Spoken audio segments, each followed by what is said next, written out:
Bueno, ahí estamos 8:44, ya en comunicación con el doctor Eduardo López, uno de los principales infectólogos del país, asesora directamente al presidente junto con otros notables que integran el comité. Y doctor, bueno, ahí gracias por atendernos, como siempre tan amable, para ir analizando un poco los números, estos 60 y pico que tuvimos ayer y para cuándo se espera el pico. Siempre esa información se va modificando, se va corriendo, así que bueno, actualizamos el análisis hoy. Bueno, muy buen día, gracias por contactarme. Bueno, yo creo que esta cuarentena estricta, que se va a mantener por lo menos por 5 semanas, está aplanando la curva de casos nuevos, que está en ascenso, pero es un ascenso suave. Ahora, también en la medida que uno prolonga la cuarentena, el pico también se va a ir corriendo. Por lo menos yo no creo que el pico esté a mediados de mayo como se pensaba, sino creo que se va a ir corriendo probablemente algunos días de junio. Claro, ya estamos ahí con un buen dato que podríamos hablar no ya de un pico a mediados de mayo, sino a principios de junio. El tema de ese dato, por un lado, es bueno porque se va ganando tiempo, que es uno de los objetivos, pero lleva a otra duda. ¿Qué hacemos con la cuarentena cuando se va corriendo el pico? ¿La mantenemos? ¿Vamos liberando? ¿Es lógico liberar cuando el pico todavía no llegó? Bueno, se habla de una cuarentena administrada, yo le llamo flexible, que yo creo que se puede ir liberando en función de cómo están dadas las variables de salud pública, ¿no? A mí me parece que en este sentido se está trabajando permanentemente para esto. Lo que sí es cierto, que la cuarentena tenemos que tratar de cumplirla lo mejor posible, ¿no? A mi gusto, ayer hubo demasiada gente en la calle y mucha movilización vehicular, ¿no? Es un tema que no conviene, ¿no? Digamos, uno tiene que tratar de cumplir la cuarentena en esto, ¿no? Olvidemos que este es un virus que por lo menos en Ciudad de Buenos Aires y el conurbano está circulando en la comunidad. Con lo cual, diríamos, si uno aumenta la circulación en una etapa de cuarentena, el virus le es más factible que sea transmitido, ¿no?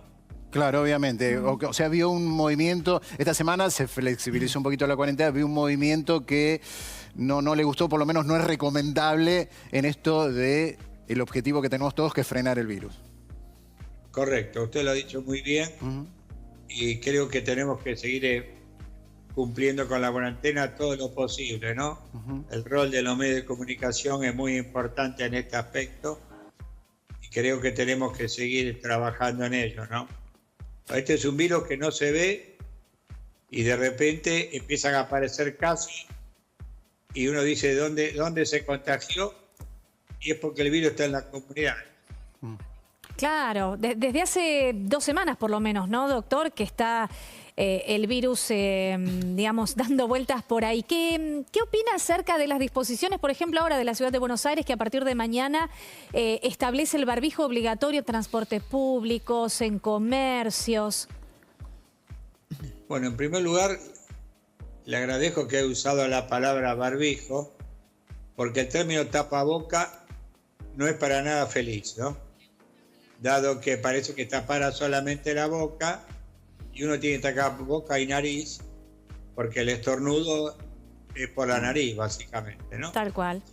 El segundo punto es que algunas jurisdicciones lo están o lo han establecido como algo obligatorio. Me parece que esto queda a criterio de cada jurisdicción y no hace falta usar los barbijos quirúrgicos, sino puede ser utilizado barbijos caseros o máscaras faciales. Yo creo que el barbijo casero es una buena salida para dejar el barbijo, sobre todo el de máxima eficiencia, llamado N95, para el equipo de salud, ¿no? Parecería que el barbijo quirúrgico y en mucha mayoría el N95 está en un insumo crítico, ¿no? Así que eso prefería que lo dejaran para el equipo de salud, ¿no? Teníamos una duda esta mañana, mira, qué mejor que preguntarle al doctor que es una eminencia en materia de infectología. ¿Yo puedo reemplazar al barbijo casero por la máscara, esa máscara de plástico que vemos en algunos comercios, usan los empleados, o son dos cosas distintas? A ver, son dos cosas distintas, si bien ambas cumplen o tratan de cumplir la protección para que uno no contagie a otros y eventualmente protegerse uno. Lo que no sirve la máscara especial de plástico es que queda libre debajo, ¿no? Con la pega. Entonces, con cierto cuidado para que no entre el estornudo, la tos por debajo. Pero desde el punto de vista práctico y cotidiano me parece que es adecuado para poder ser usado, ¿no? Sí, doctor, a partir de la semana que viene se van a ingresar de China casi 200.000 test de coronavirus y se va a hacer este testeo a personas que habitualmente salen a la calle a trabajar, personal de la salud, del transporte. ¿Qué va a permitir este testeo? En primer lugar, esto no es un testeo para el diagnóstico de la enfermedad, que eso dejarlo bien claro. Sí. No es para un individuo que tiene síntomas, sino es para ver cuánto está protegida la población, en particular población sensitiva, como es el equipo de salud, como es bomberos, como puede ser policía y conductores de medios de transporte. Entonces, si usted ve que los títulos son positivos, si el test le da positivo, significa que ese individuo está protegido y puede seguir trabajando y no tiene riesgo del coronavirus. En cambio, los negativos son aquellos individuos que va a haber que tomar medidas de control importantes porque no tienen los anticuerpos, que es lo que detecta estos test rápidos y por lo tanto es susceptible a la enfermedad, o sea, se puede contagiar.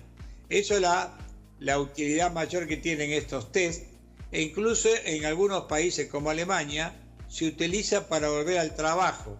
Aquellos individuos que el test le da positivo significa que están protegidos y pueden volver al trabajo.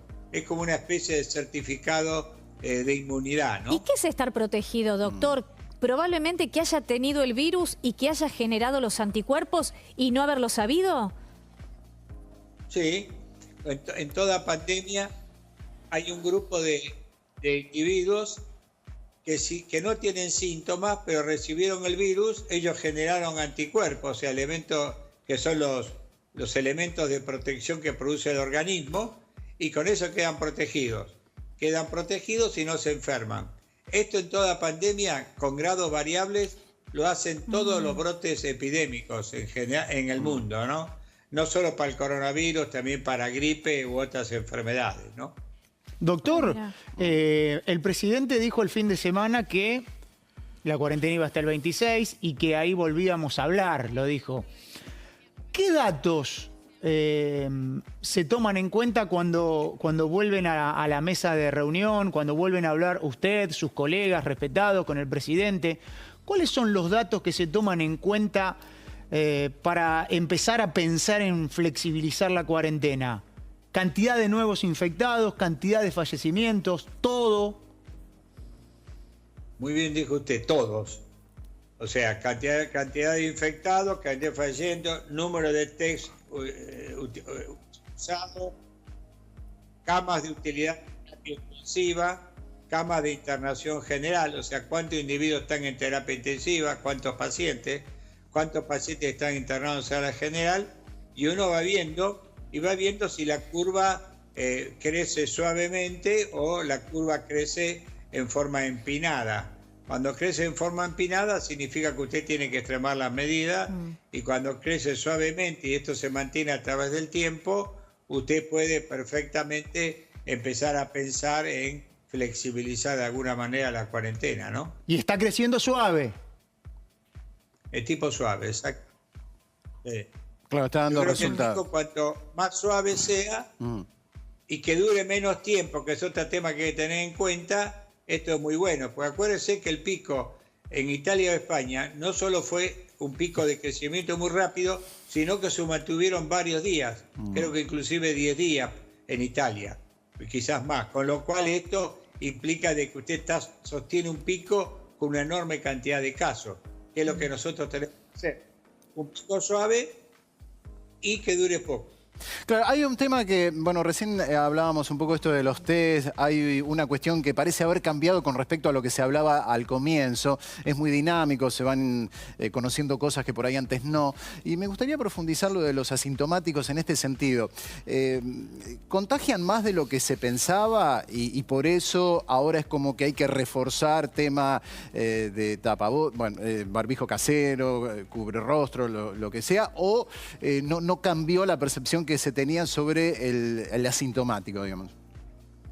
No, en realidad el asintomático, cuando usted estudia la cantidad de asintomáticos que tienen porciones del genoma viral en la fauce o en la nariz, el porcentaje es muy bajo, está entre el 1, 2%, algunos autores hablan del 3%.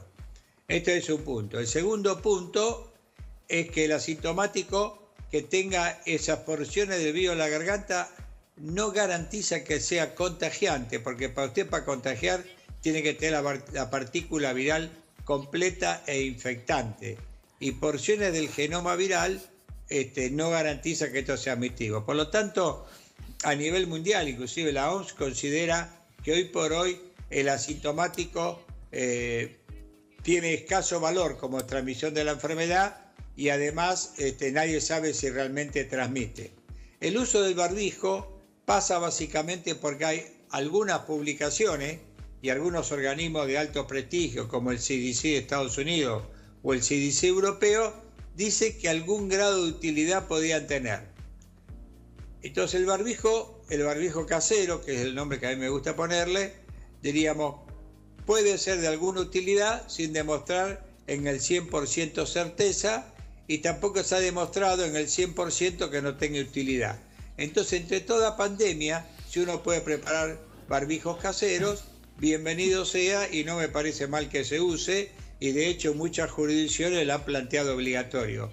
A mí lo que no me parece es lo punible, ¿no? Hacerle pagar una multa por la gente que no lo use. Hay que ver que alguna gente de grupos vulnerables es de una manera de discriminar, porque francamente hacer cobrar una multa a gente que por ahí no puede hacerse un barbijo no me parece bárbaro, ¿no? También se puede reemplazar por una bufanda, se puede reemplazar por una pasmina o algún elemento de tela que tape boca y nariz, ¿no? Sí, doctor, y no queremos dejar de hablar de la gripe. Usted decía que el coronavirus, el pico, estaría llegando, según su estimación, a los primeros días de junio. ¿Y cómo viene la gripe? Bueno, la gripe todavía no se sabe cómo está circulando. Este es el mes que habitualmente comienza a circular el virus de la gripe. Por eso hay que vacunarse. Y tratemos de vacunar lo más rápido posible sin hacer colas. Y en tercer lugar, diríamos, cuando usted tiene una pandemia, que por ahora en Argentina eso no se ve, generalmente el virus de la pandemia tapa un poco los demás virus circulantes. Por lo tanto, todavía no sabemos cómo se va a comportar este año el virus de la gripe, ¿no? Bueno, muchas gracias, doctor. Muy amable, como siempre. No, gracias por su tiempo. Muchas gracias a ustedes por llamar realmente, ¿eh? Y que tengan un muy buen día. Bueno, Gracias. igualmente para ustedes nos estamos comunicando. Viste, porque va actualizando permanentemente la información con respecto al coronavirus. Ahora, mirá qué buen dato nos dejaba el doctor, el pico para junio. Sí. ¿No? Cambia muchas cosas esto, ¿no? Por un lado, es una gran noticia porque vas ganando tiempo y vas pateando para adelante ese famoso pico que es donde se tendría que ejercer mayor presión sobre el sistema de salud, y por el otro plantea una duda sobre qué hacer con la cuarentena hasta el pico, que ahora parece se corrió para junio.